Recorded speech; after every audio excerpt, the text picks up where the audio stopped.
Hello दोस्तों। आ, आज मैं आपको वॉशिंग मशीन का दिखाऊंगी कैसे वॉशिंग मशीन और ड्रायर यहाँ चलाते हैं।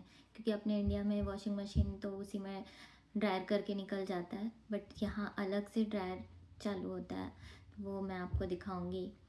और कल रात में मैं 3 बजे रात में मेरा बेटा लेके मुझे घूमने गया था। कौन सी जगह थी इतना तो, हाँ, डाउनटाउन था आई थिंक। रात के 3 बजे, क्योंकि बच्चे सब वहाँ से घूम के आए थे तो बोला कि चलो मम्मी घूम के आते हैं। जब मैं यहाँ आई तो मुझे बहुत डर लग रहा था कैसे करेंगे कैसे रहेंगे, बट यहाँ आके ऐसा लग रहा है कि सब अच्छे से हो गया। और मेरा बेटा सब अच्छे से करके रखा है, मतलब सब मेरे लिए इंतज़ाम करके रखा है। मुझे घुमाने भी ले जाता है, ध्यान भी रखता है मम्मी क्या कर रही है, बोर होते रहेगी। मुझे योगा क्लासेस, मुझे डांस क्लासेस, हर एक एक्टिविटी में मेरा नॉमिनेशन कर दिया था कि जा खुद से कर। मैं डर रही थी बट हो गया, वो भी मैं खुद से की। तो होता है कॉन्फिडेंस, अगर सामने वाला कॉन्फिडेंस दिलाए तो थोड़ा कॉन्फिडेंस आता है। मोस्टली बच्चे जब साथ हो तो मेरे दोनों बच्चे हमेशा से मेरे साथ हैं। जो जो भी मैं करती हूँ बोलते हैं हाँ मम्मा करो, मैं तुम्हारे साथ हूँ। ऐसा लगता था मुंबई जब मैं आई थी गांव से, तो मुंबई आई थी तो ऐसे लगता था कहाँ मैं आ गई। मुझे समझ नहीं रहा था उस टाइम। दो दो बच्चे थे छोटे। फिर मेरे ससुर थे पापा जी, तो वो बहुत कुछ मुझे सिखाएं कैसे शॉपिंग करना रहता है, कैसे जाके बार्गेन करना रहता है, सामान कैसे लेना है मुंबई में। क्योंकि डायरेक्ट गांव से जब मुंबई आई थी तो मुझे खुद डर लग रहा था यहाँ कैसे बात करेंगे। और मोस्टली महाराष्ट्रियन था बट हिंदी चलता है वहाँ। तो फिर थोड़ा सा पापा जी के साथ जाने लगी, मैं सामान खरीदने लगी, समझने लगी। फिर धीरे धीरे वहाँ सेट हो गई। फिर जब यहाँ आई, फिर पहले तो यूएस गई थी जब मैं, तो अकेले दोनों बच्चों के साथ गई थी, बट बच्चे थे मेरे साथ तो मुझे ज़्यादा डर नहीं लग रहा था। क्योंकि कुछ भी अगर कोई बात करेगा तो बच्चे समझ जाएंगे, वो आंसर कर देंगे मेरे बदले। लेकिन जब मैं यहाँ आई अकेले, तो मुझे बस ये डर था मैं पहुँच जाऊँगी, कैसे पहुँचूँगी, क्या करूँगी, कैसे बोलूँगी। बट वो ठान लिया था मैंने कि मुझे मेरे बेटे के पास जाना है, तो बस ट्रॉली बैग उठाई और चल देना है, जाना है, कैसे भी पहुंचना है। मेरे दिमाग में वही था, पहुंच जाना है, बस कैसे भी पहुंचना है। जो कि मैं पहुंच गई। जो भी अपना जितना भी लैंग्वेज समझ जाता है बोल पाती हूँ, कर ली। फिर यहाँ जब घूमने जाती हूँ तो लोग मिलते हैं, हाय हेलो करते हैं, पूछते हैं, तो छोटे छोटे शॉर्ट आंसर देती हूँ। इतना लॉन्ग तो नहीं कर पाती, बस छोटे छोटे आंसर दे देती हूँ। बोलना मुझे बहुत कुछ है बट नहीं कर पाती मैं उतना। और सामने उनकी इंग्लिश भी थोड़ी फास्ट रहती है अलग, जो मैं जल्दी समझ नहीं पाती। एक दिन मैं गार्डन में वॉकिंग कर रही थी तो मुझे चाइनीज़ आंटी एक मिली, हाय कर रही थी दूर से। तो मुझे लगा पता नहीं किसको हाय कर रही है, मुझे कर रही है। फिर मैंने चश्मा लगाया था, फिर मैंने चश्मा हटाया तो देखा अच्छा आंटी मुझे ही हाय कर रही है। फिर मैंने हाय बोला, बच्चे थे गार्डन में खेल रहे थे। फिर मैंने उनसे बात किया कि आज क्लाउडी नहीं है, अच्छा मौसम है, तो बोली हाँ बहुत अच्छा है। नहीं तो मोस्टली यहाँ क्लाउडी होता है इंग्लिश में, तो थोड़ा बहुत बात किया उनसे, अच्छा लगा। बच्चे बाय बोले। तो ऐसे कभी कोई मिलता है तो स्माइल करो, हाय हेलो करो, बातें करो। बट मैं ज़्यादा ऐसे जाती नहीं हूँ, जाती हूँ तो अपने बेटे के साथ ही जाना चाहती हूँ। कि मुझे रास्ते में भी ज़्यादा इतना नहीं समझता कि रास्ता किधर से है क्या है। क्योंकि और भी कोई रहता है तो साथ जाने में इजी रहता है, मैं अकेले हूँ तो अकेले कहाँ जाऊँ। जैसे मेरे साथ कोई और भी लेडीज़ रहती तो दोनों साथ चले जाते तो बहुत कुछ जल्दी सीख जाती, जल्दी सब देख लेती। बट बेटे को भी टाइम नहीं है इतना, कॉलेज जाता है, फिर ऑफिस करता है, फिर बहुत सारा काम है उसको, पढ़ाई भी करनी है, असाइनमेंट करने हैं। बट जितना होता है वो मुझे घुमाता है। रात के 2 बजे भी कहीं से ये लोग गाड़ी करके जाते हैं तो बोलते हैं कि मम्मी गाड़ी है चलो थोड़ा घूम के आते हैं, हमेशा बोलता है। तो ये है, बच्चों के सहारे मैं बहुत आगे बढ़ी। बच्चे मुझे बहुत सपोर्ट किए हैं, बहुत ज़्यादा। दोनों ही बच्चे मेरे बहुत सपोर्टिव हैं। जब मैं गाड़ी चलाना सीखी थी स्कूटी, तो सब डराते थे कि कैसे चलाएगी, गिर जाएंगे। चलाती थी बट डर लग रहा था। बट मेरे बच्चे बोले कुछ नहीं होता है, गिरेंगे ही ना, क्या होगा, गिरेंगे, थोड़ा चोट आएगी, ठीक हो जाएगा। फिर मैं उस दिन निकल पड़ी दोनों को लेके। फिर उसके बाद तो दोनों को लेके ट्यूशन जाने लगी। तो थोड़ा सा ऐसे रहता है सामने वाला सपोर्ट करे तो इंसान आगे बढ़ने का हिम्मत रखता है।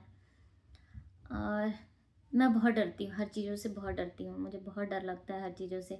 कोई एक्सपेरिमेंट नहीं करना मुझे, कोई मतलब वो बोलते हैं ना, सब जाते हैं एक्साइटमेंट में, ये झूला झूलो, वो करो, ये करो, मुझे वो सब पसंद ही नहीं है। मुझे हर चीज़ में डर लगता है, ये नहीं करना, वो नहीं है, नॉर्मल जियो, अपना खाओ पियो, अच्छे से रहो बस। तो ये थी, मैंने जो वो कहानी शुरू की थी, मैंने बताया था एक आपको, अनपढ़ बीवी का जो कहानी, थोड़ा सा मैंने वहाँ से ब्रेक किया था कि वो जब उसकी वाइफ आई थी बड़े शहर में, नाश्ते पे गई तो उसको नहीं समझ आ रहा था, उसके बाद वो बाहर निकलना बंद कर दी थी, बहुत कम निकलती थी, लोगों से ज़्यादा घुलती मिलती नहीं थी। फिर धीरे धीरे क्या हुआ कि वहाँ एक टीचर थी, तो वो टीचर के साथ वो मतलब बात करने लगी, तो टीचर उसको समझी कि हाँ टीचर मतलब ये क्या बोलना चाहती है, क्या समझ, तो टीचर से दोस्ती हुआ। तो वो उसको बताती थी, ऐसे जाओ, वैसे जाओ, ऐसे रहो, कैसे पसंद आता है, बाहर में तुम कहीं जाओगी तो कैसे रेडी होके जाओगी। तो एक वो था कि उसके टाइम भी वो एक दोस्त मिली उसको बताने वाली, समझाने वाली, और कि कहाँ क्या बोलना है, किस चीज़ को क्या बोलते हैं। तो यही है, वो अनपढ़ भी ऐसे लगता है कि कहीं मुझे ऐसे रिलेट तो नहीं करता, क्योंकि मेरे मेरे इधर भी बहुत सारे लोग यही मुझे डायलॉग बोलते हैं। डायलॉग बोलो या ताना बोलो, जो बोलो, बोलते हैं सीधे ये, गाँव से उठ के मुंबई चली गई, मुंबई से उठ के सीधे फ़ॉरेन चली गई। या तो लोगों को जलन होता है, या तो लोगों को परेशानी होती है कि ऐसे कैसे बढ़ गई। लेकिन कभी मैंने भी कभी ये नहीं सोचा था कि मुझे जाना है। मुझे बस वो गाँव में रहना नहीं था शुरू से, क्योंकि मैंने अपना बचपन बिताया, मुझे वो जगह ही नहीं पसंद थी। बस मुझे अपने मतलब नानी को छोड़ना नहीं था, इसलिए मैं वहाँ से हटना नहीं चाहती थी। अगर मेरी नानी वहाँ से हटती तो मैं वहाँ से निकल जाती। मुझे वो गाँव पसंद ही नहीं था, वहाँ के लोग ही नहीं पसंद थे। कहीं भी जाओ तो बस गंदगी, टॉन्ट, जाओ तो बच्चे इधर सीटी बजाते, उधर करते, मतलब अच्छा ही नहीं, माहौल ही अच्छा नहीं था। मुझे वो चीज़ बहुत बुरी लगती थी वहाँ। मेरे यहाँ सब आते थे बाहर से, तो ये तो मुझे ठीक था कि मेरी हिंदी थोड़ी अच्छी थी, मतलब पढ़ाई भी, मामा थे मेरे तो वो पढ़ाते थे मुझे, थोड़ा बहुत डाँटते थे कि पढ़ ले, नहीं तो नानी वानी तो डाँटती ही नहीं थी, पढ़ाई कर ले। तो मैंने पढ़ाई में भी इतना ध्यान नहीं दिया, बस ऐसे लगता था पढ़ना क्यों है? बस ऐसे खेलो कूदो, खाओ पियो, सो जाओ। कोई समझाने वाला नहीं था। अगर मेरे साथ मेरे छोटी बड़ी बहन कोई भी रहती, जिसको देख के मैं समझती कि हाँ, मुझे भी कुछ करना है, मुझे भी पढ़ना चाहिए। वो हमेशा से मैं अकेले अकेले रही, तो मुझे कुछ समझा नहीं कि मतलब क्या अच्छा होता है। मेरी नानी मुझे अच्छे स्कूल में डाली, बहुत अच्छे स्कूल में डाली, कॉन्वेंट में, लेकिन मुझे अकेले वहाँ जाना रहता था, और जो आजू-बाजू की लड़कियाँ थीं वो ऐसे नॉर्मल गवर्नमेंट स्कूल में जाती थी। मैं नहीं जाना चाहती थी स्कूल, मुझे अच्छा नहीं लगता, मुझे अकेले नहीं जाना है। तो फिर मैंने बोला कि मुझे ना इन दोस्तों के साथ ही जाना है गवर्नमेंट स्कूल में। बहुत रोई, फिर गवर्नमेंट स्कूल में ज़बरदस्ती मैंने अपना नाम लिखाया। मुझे हर चीज़ मिला, बट मुझे ये था कि मुझे अकेले नहीं रहना था, क्योंकि वहाँ भी बचपन में अकेले रहती थी। कहीं बाहर भी जाओ तो अकेले, कोई साथ खेलने वाला, तो उसके साथ रहते-रहते, ऐसे बच्चे जब रहते थे साथ में, दोस्त थे, तो उनके साथ ही मुझे जाना था, अकेले नहीं जाना रहता था कहीं भी। तो ऐसा लगता था कि वो जहाँ जा रही है मैं भी वहीं पढूँ, वही चीज़ पढूँ। और मेरे नानी-नानी चाहते थे कि अच्छे स्कूल में जाए, अच्छे कॉलेज में पढ़े, अच्छे से ट्यूशन करे। मुझे ट्यूशन भी नहीं पढ़ना रहता था, कि वो अकेले घर में ट्यूशन पढ़ाने आते थे। वो लड़की लोग नहीं पढ़ती हैं, मैं क्यों पढ़ूँ? वो तो नहीं पढ़ती हैं ट्यूशन, तो मुझे भी नहीं पढ़ना है। फिर ऐसे करके बहुत सारी गलतियाँ मैंने की थी। अब मुंबई आके मुझे लगा शायद मुझे पढ़ लेना चाहिए था। अब ऐसे लगता है कि क्या पढ़ाई करूँ, क्या पढ़ाई करूँ? शादी हो गया, जल्दी हो गया शादी, शादी के बाद रिस्पॉन्सिबिलिटी ज़्यादा बढ़ गई। उस वक़्त मुझे पढ़ना था, बट मेरे पास वैसा चांस नहीं था, उस टाइम फ़ोन नहीं था इतना कि मैं दोस्तों से कॉन्टैक्ट करूँ कि फ़ॉर्म भर रहे हैं क्या? क्योंकि 12th के बाद ही मेरी शादी हो गई थी, फ़ॉर्म भरा रहा है, क्या हो रहा है? बुक्स आ गए थे, मेरे हस्बैंड मेरे को बुक ला के दे दी, बस फ़ॉर्म का पता ही नहीं लगा कब भरा, क्योंकि मेरी सास बहुत बीमार रहती थी, उनको कैंसर था, और उन्हीं के मतलब उन्होंने ही मेरी शादी, मतलब उनको मैं पसंद थी, उनको शादी करनी थी जल्दी, उन्हीं के लिए मतलब जल्दी शादी हुई, उन्होंने ही मुझे पसंद किया। तो उनकी तबीयत बहुत बिगड़ गई थी उस टाइम, तो फिर फॉर्म का भी पता नहीं लगा। फिर मेरी बेटी भी हो गई थी। तो धीरे-धीरे ऐसे फिर 2 साल बाद बेटा हो गया, फिर सारा काम सब देखना, फिर मैंने छोड़ दिया कि अब नहीं होगा मेरे से, या तो मैं बच्चे सँभाल लूँ या तो घर सँभाल लूँ। तो पढ़ाई पहले भी नहीं पढ़ा, बाद में मन भी हुआ तो मेरे पास टाइम नहीं थी। इसलिए मैं हमेशा बच्चों को अपने बोलती हूँ कि पढ़ाई कर लो, टाइम जब निकल जाता है तो वो टाइम वापस नहीं आता है, क्योंकि मैंने वो चीज़ देखी है। मेरे साथ वो चीज़ हुई है कि पहले मुझे सब मिलता था तो मैं नहीं पढ़ती थी, जब मुझे कुछ नहीं मिल रहा था तो मुझे मन हो रहा था, लेकिन टाइम ही नहीं था। तो इसलिए मैं सब आप लोग के साथ ये शेयर करना चाहती हूँ कि टाइम रहते हुए हर चीज़ को कर लेना चाहिए। टाइम ज़्यादा वेस्ट नहीं करना चाहिए, क्योंकि जब टाइम निकल जाता है तो वो टाइम वापस नहीं आता है।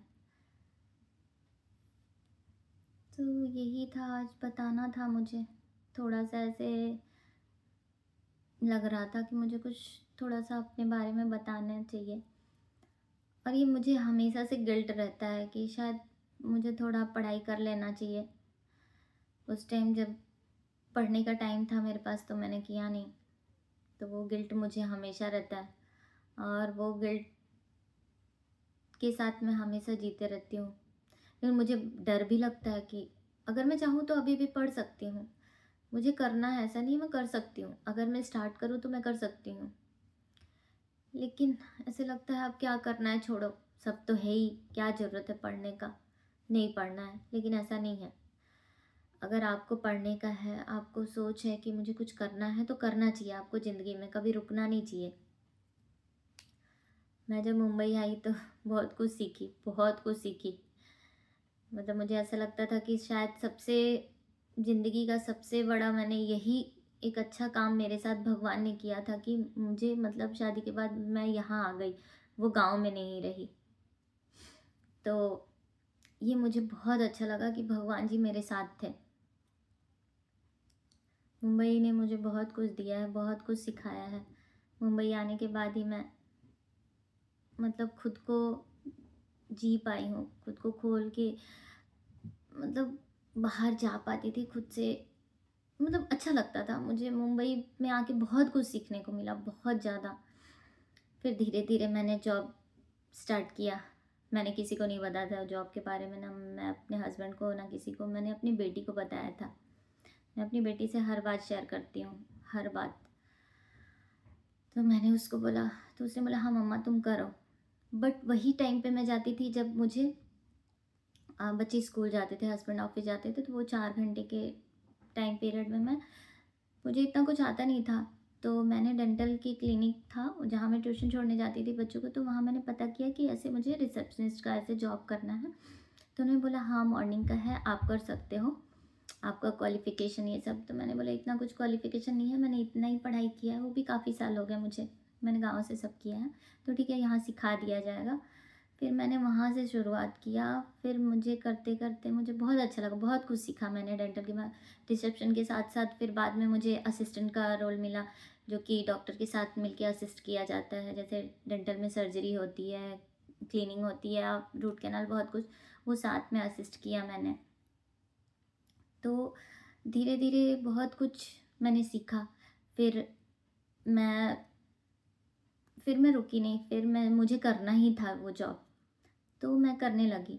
फिर मैंने फुल टाइम किया, मतलब 2 स्लॉट में होता था, मैंने फुल टाइम जॉब किया। 2 बार, मतलब बीच के 2-3 घंटे गैप होते तो घर आती थी। काफ़ी परेशानी हुई, बट बच्चे बड़े थे उस टाइम तो ज़्यादा दिक्कत नहीं होती थी, लेकिन घर में सपोर्ट नहीं था इतना सबका। बच्चे मेरे सपोर्टिव थे, तो मैंने किया, और मुझे करना था, कुछ तो करना था। मतलब मुझे ये नहीं बन के रहना था कि तू गँवार है, तू कुछ कर नहीं सकती है। मेरे दिल में वो हमेशा से एक गिल्ट रहता है, हमेशा से उस बात का दुःख रहता था, और उसको मैं प्रूव करना चाहती थी कि मैं कुछ कर सकती हूँ, मैं भी कमा सकती हूँ, कुछ कर सकती हूँ। तो मैंने शुरू किया, और मैं करने लगी और काफ़ी खुश रहने लगी। ग्रुप सा बन गया था, बहुत कुछ सीखा, मुझे बहुत अच्छा लगता था। सब मेरे काम का तारीफ़ करते थे कि बहुत मेहनती है, बहुत करती है, बहुत अच्छी है। मुझे बहुत अच्छा लगा, मतलब ऐसा बोल सकते हैं कि मुंबई आके मैंने बहुत कुछ सीखा। अपने आप को देखा, मैंने समझा कि मैं कितना कैपेबल हूँ, मैं क्या कर सकती हूँ, क्या नहीं कर सकती। तो हाँ, ये है कि अगर आप चाहें तो हर चीज़ कर सकते हैं, बस थोड़ा हिम्मत होना चाहिए और कोई सपोर्ट अगर आपको दे रहा है तो उसको आप आदर दें कि हाँ, वो मुझे सपोर्ट कर रहा है, तो मैं क्यों नहीं कर सकती? मैं करना चाहती हूँ, मैं कर लूँगी। तो यहाँ से मैंने शुरुआत किया था और अभी मैं कनाडा में हूँ। तो आज था कि मैं आपको आज वॉशिंग मशीन भी दिखाऊँगी कि यहाँ कैसे अपना करते हैं, गार्बेज कैसे होता है। तो ये सब मैं आपको दिखाऊँगी। कुछ थोड़ी-सी बातें थी जो आपसे शेयर की मैंने। पता नहीं अच्छा है शेयर करना या नहीं, बट मुझे ऐसा लगता है खुल के बोलना चाहिए अपने बारे में। मुझे वो प्लेटफ़ॉर्म मिले तो मैं खुल के बोलना चाहती हूँ और मैं किताब लिखना चाहती हूँ और मैं धीरे-धीरे शुरू भी कर रही हूँ क्योंकि अभी मेरे पास फ्री टाइम है और मैं वो किताब लिखूँगी जिसमें किसी एक लड़की के साथ, किसी एक औरत के साथ क्या-क्या परेशानियाँ आती हैं, वो कैसे वो झेलते हुए आगे बढ़ती है, करती है। ऐसा नहीं है कि सबके साथ आता है, बहुत लोग अच्छे से भी आगे बढ़ते हैं, किसी के साथ कुछ नहीं आता है परेशानी, लेकिन किसी के साथ आता भी है तो वो दिखा नहीं पाते हैं। वो खुश रहते हैं कि हाँ, मेरे पास कुछ ऐसा परेशानी नहीं है, सब सही है। तो ऐसा नहीं है, सबके साथ ऊपर-नीचे कुछ होते रहता है। तो यही है, मैं आपको दिखाऊँगी थोड़ी देर में, फिर मिलते हैं। अभी तब तक के लिए मैं नीचे जाती हूँ, लिफ्ट में कट जाएगा। सो मिलते हैं नेक्स्ट